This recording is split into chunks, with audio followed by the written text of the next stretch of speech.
Hello, everyone. So the presentation will be on adaptive reuse potentialities in Sharjah. And it's very much imbricated with my own sort of research and professional experience. So in the last 3 decades, the adaptive reuse of Sharjah historical building and urban fragments have shifted from an emphasis on their historical and architecture attributes to the valuation of use and social and environmental benefits. 3 public institutions have operated in this field: Sharjah Heritage Department, Sharjah Art Foundation, and much more recently, Sharjah Architecture Triennial. So in this presentation, the first and second section will focus on adaptive reuse as a strategy to conserve architecture heritage and the related question of the interpretation of the past. The third section discusses use as the main value of adaptive reuse, and then the fourth argues that adaptive reuse can support the re-evaluation and transformation of architecture and in turn support sustainable development. Adaptive reuse as an important strategy to conserve architecture heritage. In contemporary conservation theory and practice, adaptive reuse of historical building is considered as a strategy toward the conservation of heritage. During the 90s, protecting Sharjah, there was a project to protect Sharjah historical core that was built between 1850 and 1970. And it had to be protected from deterioration and the spoil of commercial architecture. This became for Sharjah a kind of like a matter of cultural survival, and the narrative that was propagated by the Sharjah Heritage Department, an institution that was formally created for this purpose, was the real need to save that historical core. In the last 10 years, this focus has shifted, and the preservation and adaptive reuse now is not solely focusing on preservation of 70s architecture in the core pre-70s architecture in the core neighborhoods, but also now there's evaluation of the city 70s and 80s modern architecture, and an appreciation of the civic and educational project that, because they offer a testimony also to the UE founding years civic engagement. Adaptive reuse approaches and the interpretation of the past.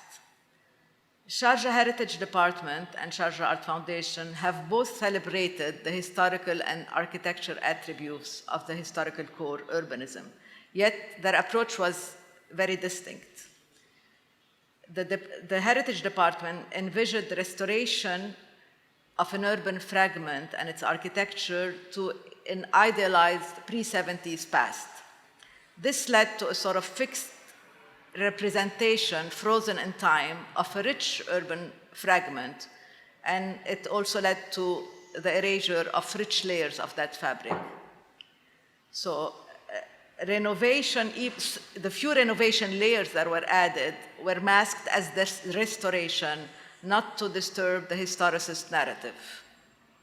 So this project started about 2 decades after the core neighborhood inhabitants like Shuwahin, Shuyuh, and El-Mousfy were encouraged to move out of the city center to newly constructed modern villa outside that core.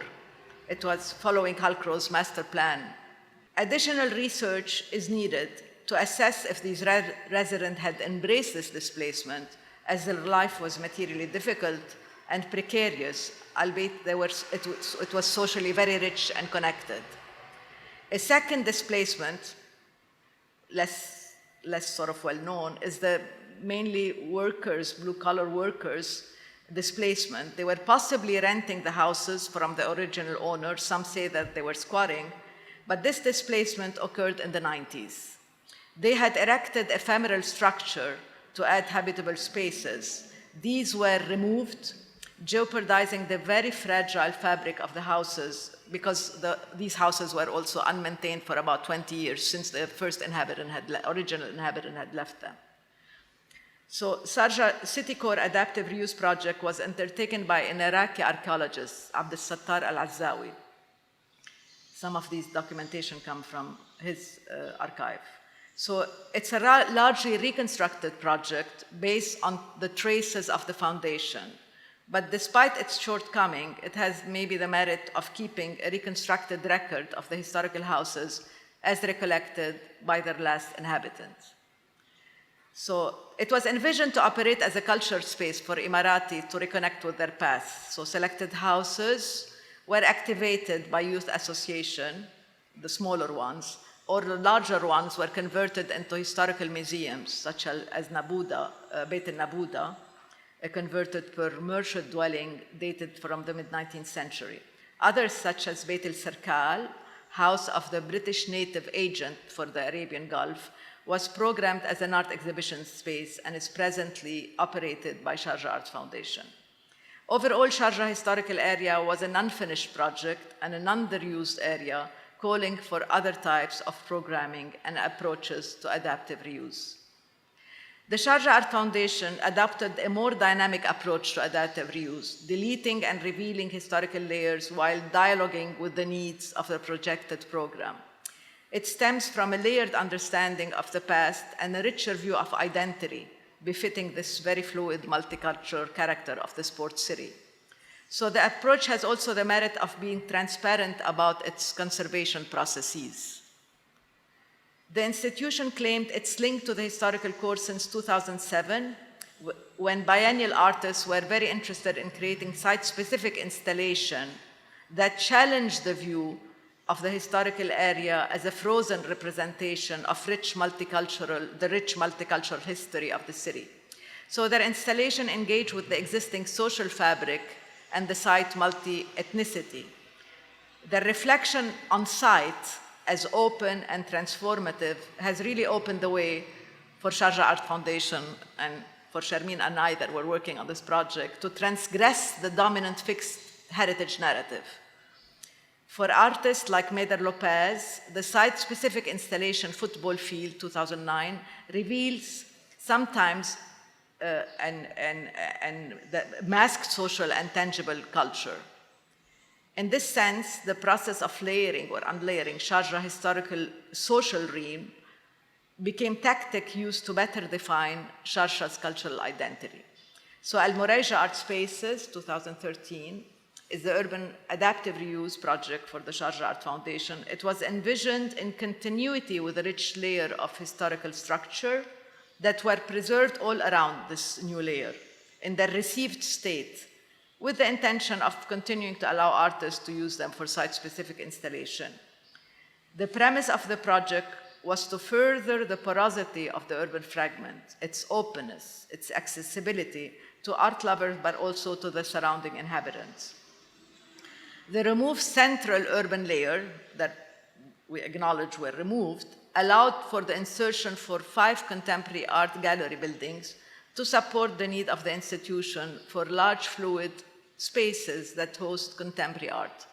So dialoguing with the fragment morphology and courtyard typology, both interior spaces, exterior courtyards, alleys, and rooftops were conceived to receive art and support a rich visitor experience around both contemporary art and a reading of an activated historical urban fragment.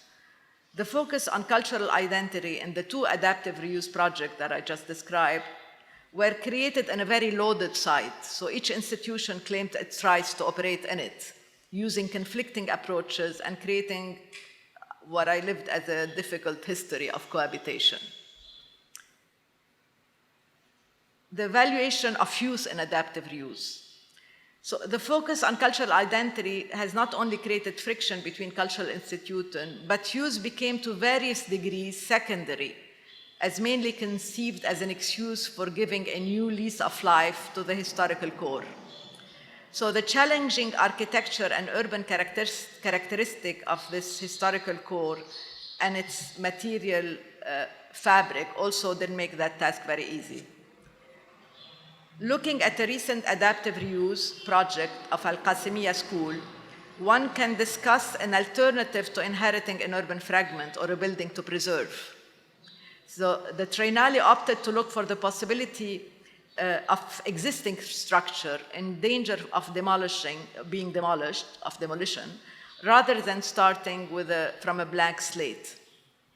So the scouting for an abandoned building in neighborhoods close to the center, the team of the Triennale identified an educational building based on a 1975 Khatib Al-Alami school prototype. It was based on a school prototype designed by Khatib Al-Alami in 1975 and commissioned by the Ministry of Education. So built in the early 80s, that school deemed unfit to continue to house an educational program, and was officially transferred to Sharjah Architectural Triennial in 2018.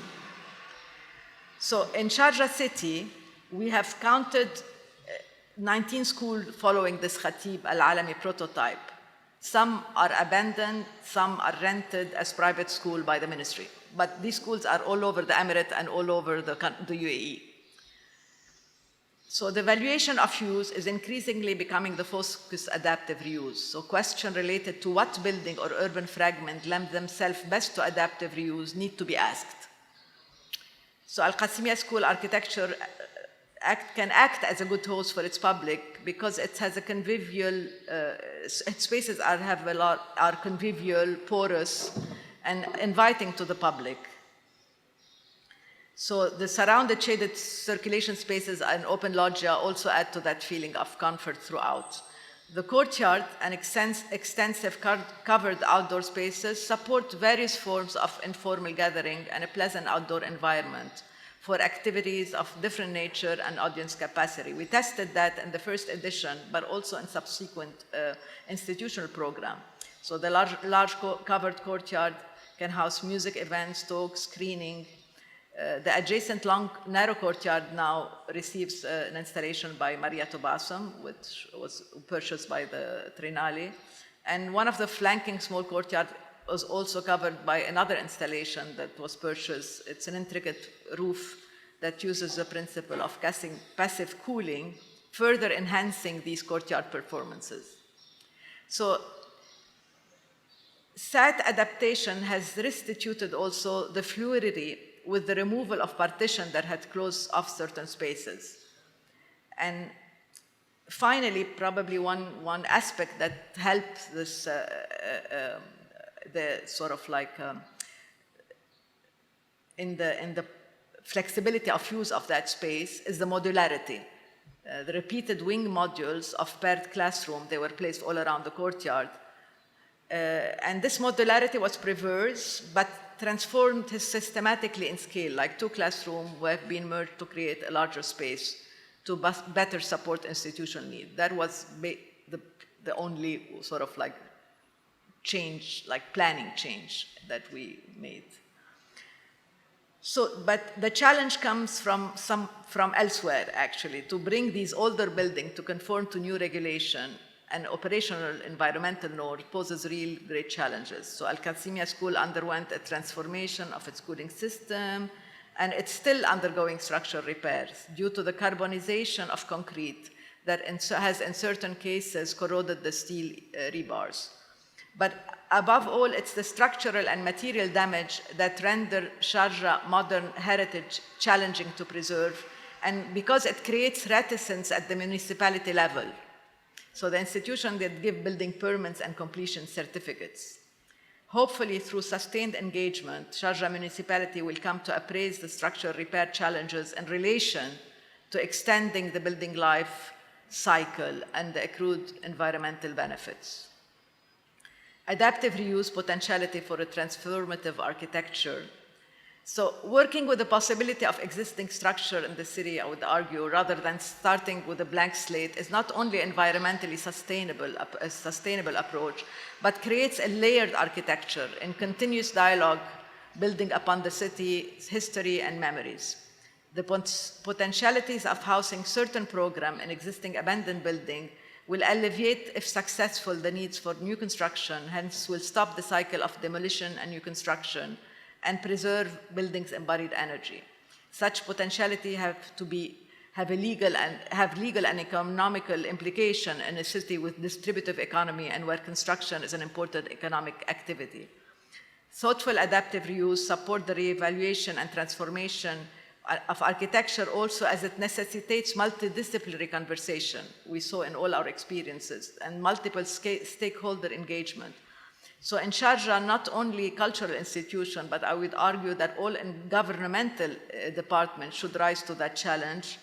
And presently, they are somewhat reticent because there is no framework in place to properly assess these 70s and 80 buildings requiring repair.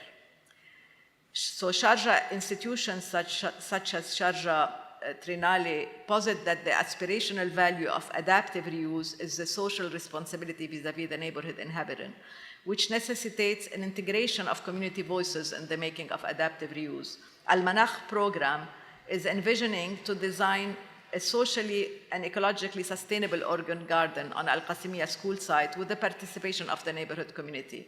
2 Al-Manakh Spaces co-design workshops have been organized so far. The first adult workshop included collaging activity to define spatial distribution, type of desired programs, whereas the parallel children workshop participants were asked to draw their dream garden.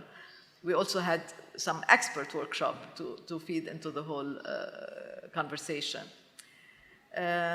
So the expert workshop helped us to better define potentiality and limitation for this envisioned space, to in turn enrich and refine conversation with the community. So in conclusion, in the last 30 years, Sharjah cultural institutions have shifted from viewing adaptive reuse of historical building as mainly maintaining and shaping the city's heritage and defining its cultural identity, to really more recently, very recently, viewing adaptive reuse as being validated by use value. So from our limited experience in working with the Sharjah within this context, we can posit that to remedy the cycle of destruction and new construction in the city requires a thoughtful exploration of the potentiality of adaptive reuse at generating social and environmental value.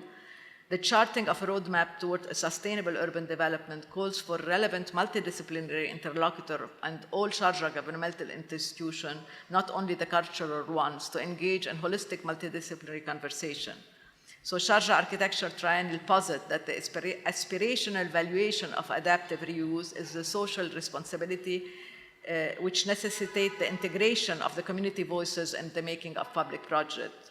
The experiences by these 2 sister institutions have shown the evolution and the potential of a methodology that will continue to evolve and inform the adaptive reuse of future projects, such as this project, the vegetable market. Thank you very much.